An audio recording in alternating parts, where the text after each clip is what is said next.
I actually think that's right. I think we'll see probably 140 at the end of December. And I think next year we'll go into the 200, 250 range. And that'll probably be the peak of the cycle. And then I think we'll have a drawdown of, and these are just my guesses. What do I know? I mean, but I'm doing it based on patterns and charts and kind of the history of it all. If the big print occurs, I mean, Samson's numbers aren't crazy. I mean, we could go to 400, Yeah. 500. I mean, easily. Yep.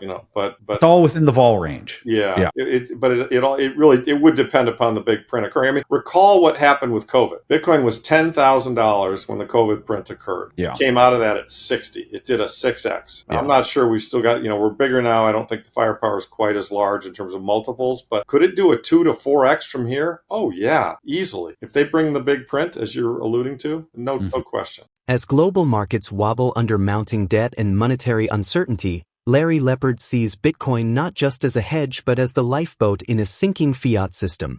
Larry Lepard, a seasoned investment manager, recently shared a striking outlook on global markets as Bitcoin trades around $110,064.10. He revealed that the Federal Reserve's tone signals rising concern over tightening liquidity, with discussions about halting QT runoff a sign that the system is under pressure. The market's fading confidence in a December rate cut has already triggered short-term volatility. Lepard echoed the view that the debt-based financial system cannot survive without constant growth, a challenge magnified by rapid technological deflation. Meanwhile, China's automation surge threatens Western manufacturing, adding to economic strain.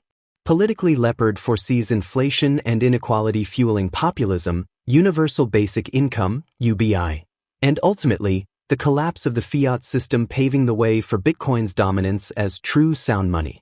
Market charts reflect a familiar rhythm. Every Bitcoin bull run peaks higher than the last, and the current rally appears far from over. As investors once begged for dips, they now face the fear of missing out. In an era where fiat falters and liquidity reigns supreme, Lepard's vision positions Bitcoin not just as a hedge but as the inevitable backbone of the next financial era. The tides of finance are shifting faster than ever.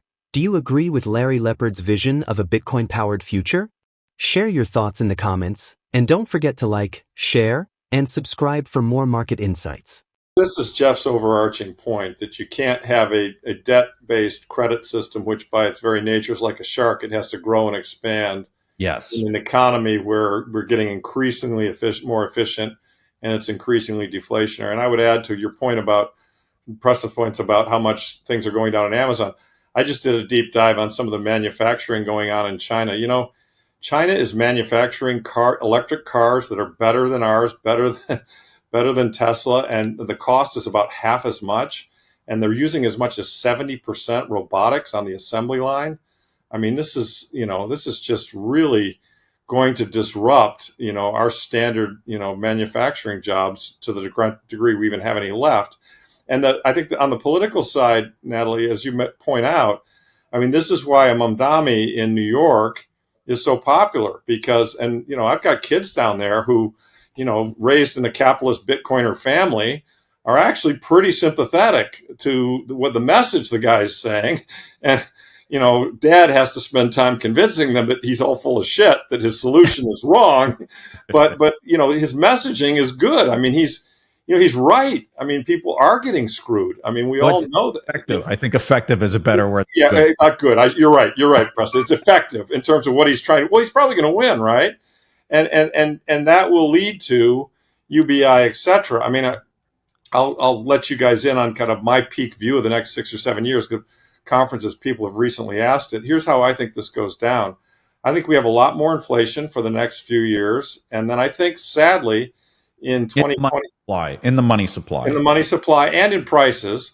And then I think as a result of that, sadly, in 2028, blue team wins because they come in and they promise that the bottom half is hurting and the bottom half votes out the upper half. And basically, Andrew Yang is VP and we get UBI and Stephanie Kelton is Treasury Secretary. And that's the last nail in the fiat coffin. And so from there, we go into very high inflation bordering on hyperinflation. And then I think in 2032, Michael Saylor's the richest man in the world, and he runs for president and wins and brings an engineering solution to the problem.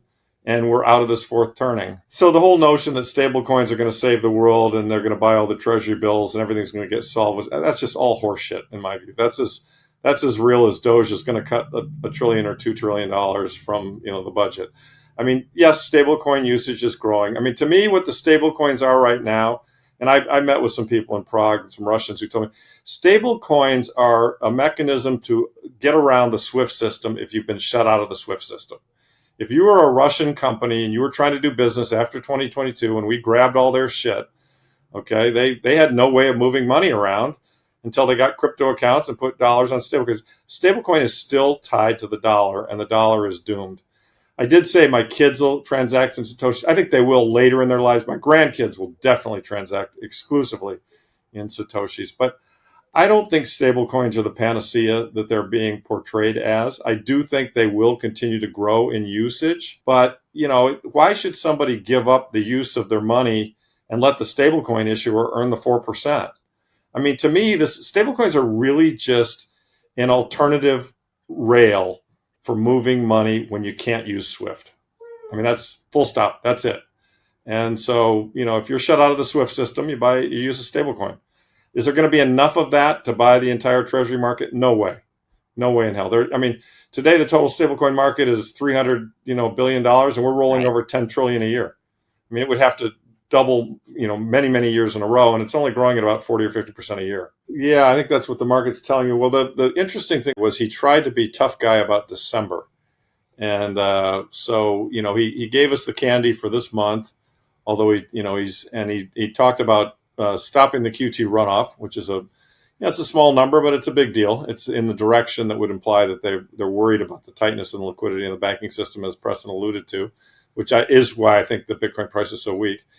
But most importantly, the shocker was he said it was a very tough call on December, and there was a lot of dissent.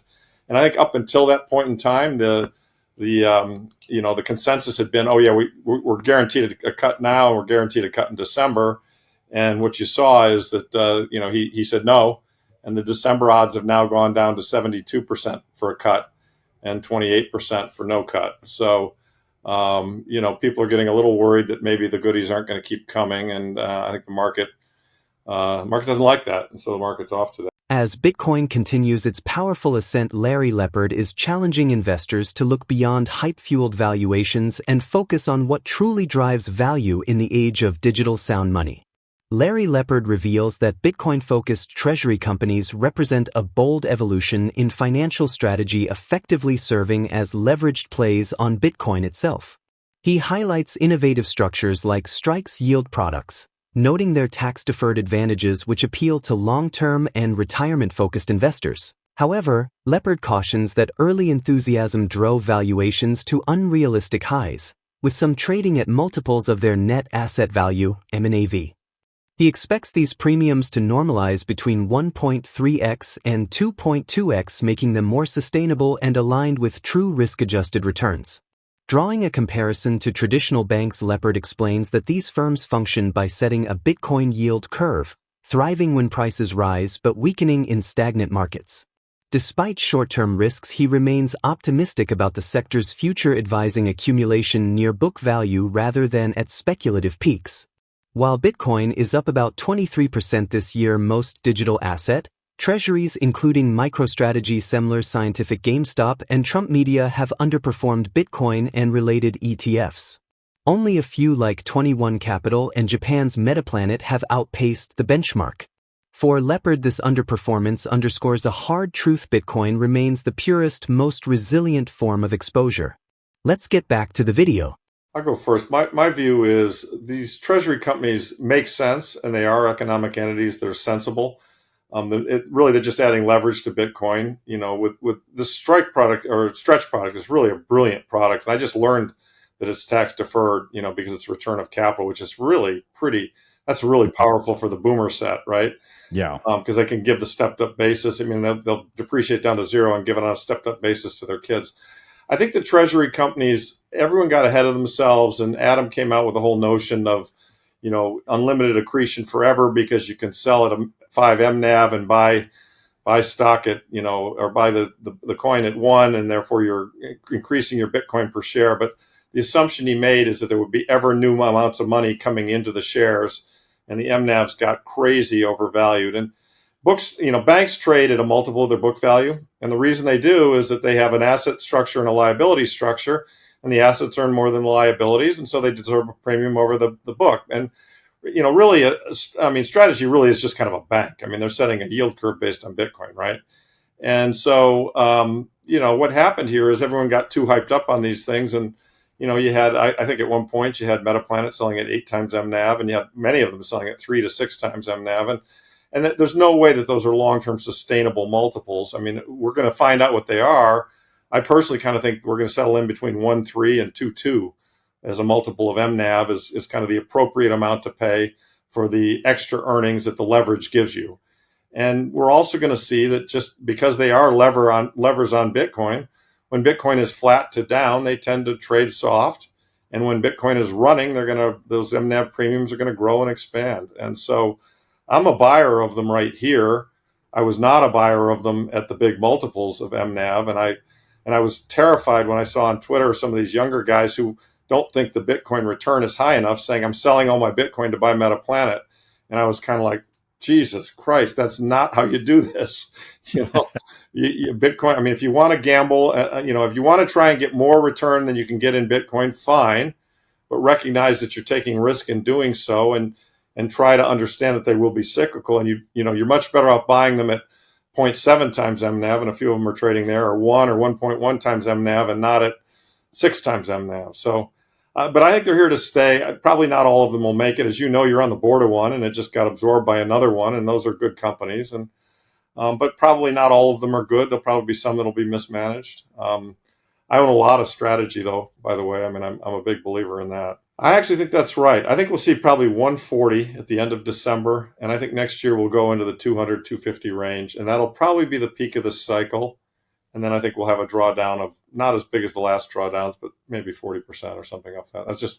And these are just my guesses. What do I know? I mean, but I'm doing it based on patterns and charts and kind of the history of it all. If the big print occurs, I mean, Samson's numbers aren't crazy. I mean, we could go to 400, 500. I mean, easily.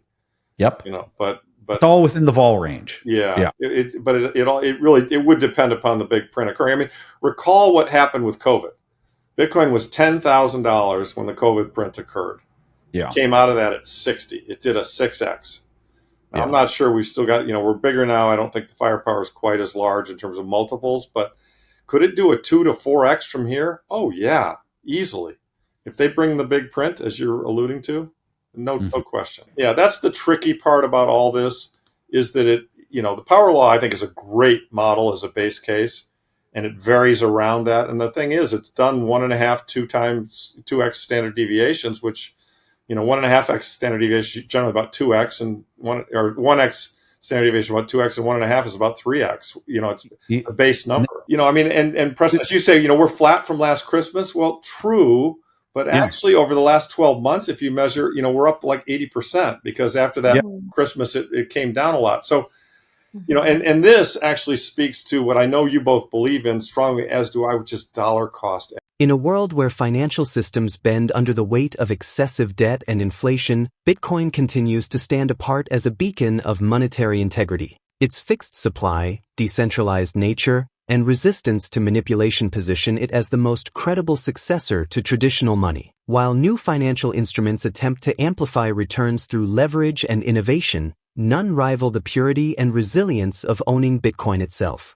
Beyond market cycles and speculative noise, Bitcoin represents a shift toward transparency, accountability, and long-term value preservation. As global confidence in fiat erodes, the digital asset's role as the ultimate form of sound money grows clearer, a modern embodiment of financial freedom built for the next era of wealth creation. The future of money is being written in real time. Do you think Bitcoin will lead the way? Share your thoughts in the comments below. And don't forget to like, share, and subscribe for more insightful updates on the world of finance and crypto.